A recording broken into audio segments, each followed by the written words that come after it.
So question 7 asks you to explain the importance of dideoxynucleotide triphosphates in DNA sequencing.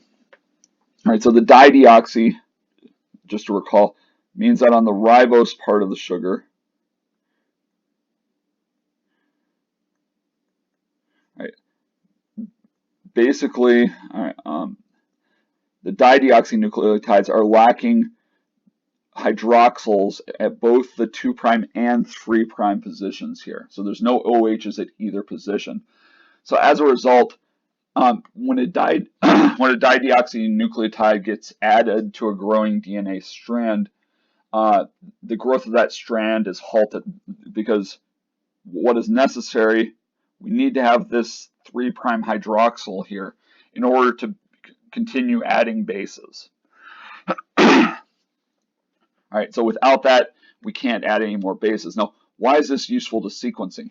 Well, it allows us to stop the growth of a DNA strand at any location, at every single nucleotide along the way.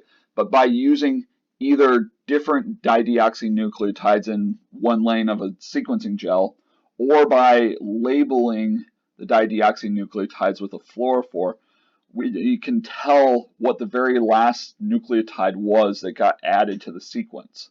And this now allows us to read the DNA sequence by telling what was the last nucleotide added for a DNA fragment with this length, right?